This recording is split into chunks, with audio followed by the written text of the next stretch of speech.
안녕하세요. 모든 경기 종목을 다루고 있는 토서관입니다.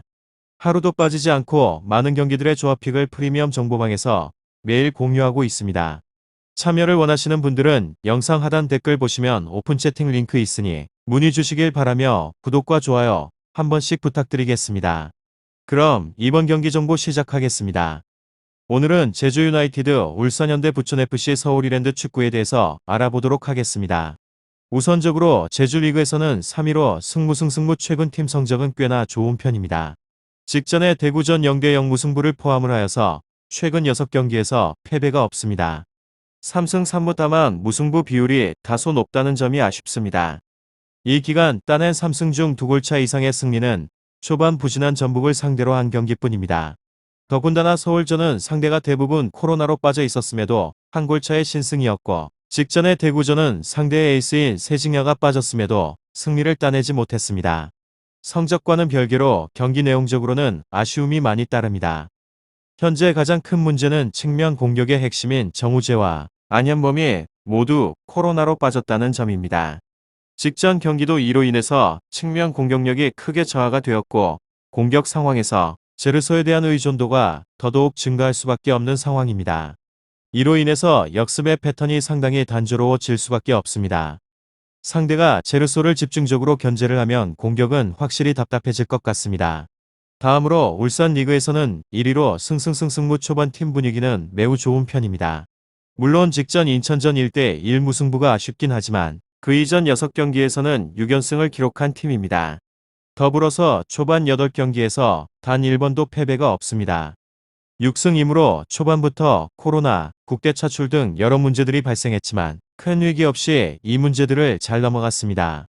공격적인 운영을 유지를 하면서 안정감 역시 높은 편입니다. 3선에서부터 짧은 패스를 통해서 공을 지켜내고 소요 시간을 늘리고 이후 꾸준히 공격 기회를 잡아냅니다. 1선의 레오나르도가 2선까지 활발합니다. 상대 박스 앞쪽 공간을 완전히 지배하는 모습입니다. 더군다나 바코나 이청용 같은 준수한 측면 자원들을 가지고 있기에 존재만으로 제주 윙백 자원들의 전진을 제한하는 효과를 보일 것 같습니다. 이미 핵심 측면 자원들을 잃은 제주가 이들을 막기 위해서 윙백들의 전진을 자제한다면 역습에 대한 위험은 감소할 것 같습니다. 울산으로서는 확실히 제르소만 견제하면 큰 문제가 없을 것 같습니다. 이 두 곳에 있어서 직전 인천전 무승부가 아쉽긴 하지만 초반 행보가 상당히 긍정적인 울산입니다. 특히나 주축 자원들의 이탈이 있음에도 경기력이 계속 유지된다는 점이 긍정적으로, 반면 제주는 좋은 성적 대비 경기 내용적으로는 좋지 못합니다. 이런 평가가 이어지고 있는 중이며 더군다나 정우재, 안현범의 동시 이탈은 이들에게 꽤나 치명적으로 반격 성공 가능성이 매우 떨어집니다. 다음으로 부천, 서울이랜드 팀입니다. 부천은 리그에서는 1위로 승승패승승 최근 5경기 4승 1패를 기록 중입니다. 연승 흐름 속 지난 전남 2대1 패배로 잠시 주춤하였습니다. 그렇지만 이후 광주 2대0 승, 대전 2대1 승 연이은 승리로 다시금 상승세의 흐름을 이어가고 있습니다. 특히나 343 시스템을 기반으로 이용영, 닐슨, 김강산 조합은 300라인은 견고한 수비를 자랑을 하면서 앞서 치른 5경기에서 한 경기를 제외를 하고 모두 1실점 이내로 후방 제어가 원활하게 이루어지는 중입니다. 득점 페이스가 좋은 곳으로 최근 5경기 모두 득점에 성공을 하고 있으며 직전 7은 광주 대전전 모두 멀티 득점에 성공을 하면서 나름 막강한 화력을 자랑 중입니다.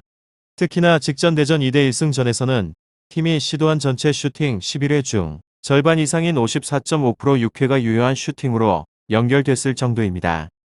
그만큼 위협적인 공격 전개를 펼치고 있는 중입니다.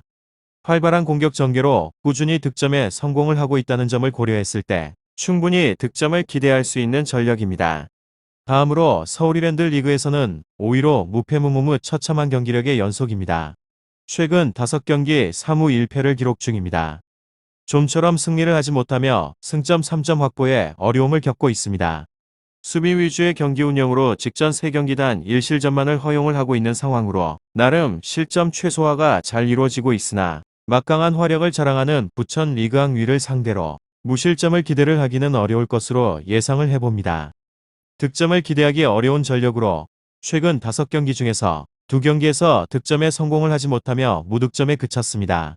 또한 앞서 언급한 5경기 중에서 총 4득점으로 경기수 대비 저조한 득점률을 기록 중입니다. 직전 7은 전남 1대1무 전팀이 시도한 전체 슈팅은 총 15회로 나름 전방으로 볼 공급과 함께 공격 전개 자체에 있어서는 어려움이 없으나 공격진의 골 결정력이 아쉽습니다. 좌우 측면 이동률, 김인성의 스피드를 활용한 빠른 역습 전개가 돋보입니다. 핵심 일선 아세노는 여전히 묵묵부답 중으로 전방으로의 볼 공급에 어려움이 없다는 점을 고려했을 때 득점을 기대할 수 있겠지만 최대 한 골 득점 이내에 그칠 것으로 전망을 해봅니다. 최근 5경기 단 1패로 분위기는 좋으며 나름대로 견고한 수비와 함께 막강한 화력을 자랑 중입니다. 특히나 직전 2경기에서는 멀티 득점을 기록을 하면서 공격진의 단기 페이스가 좋은 상황입니다. 반면 리그 5경기째 승리가 없는 서울 이랜드 팀으로 수비 위주의 경기 운영으로 실점 최소화가 잘 이루어지고는 있지만 득점 생산에 있어서는 어려움을 겪는 중입니다. 공격진의 득점력이 아쉽긴 하지만 전방으로의 볼 공급이 잘 이루어지고 있다는 점을 고려했을 때 득점을 기대할 수 있을 것 같습니다. 제주 유나이티드, 울산현대, 부천FC, 서울 이랜드 축구 잘 알아보시고 난 후에 좋은 결과 얻어보시길 바랍니다. 유익한 정보가 되셨다면 구독과 좋아요 한 번씩 부탁드립니다. 그리고 최종 조합과 정답치는 항상 프리미엄 정보방에서 항상 공유하고 있으니 참고해 주시고 이번 영상 마무리하겠습니다.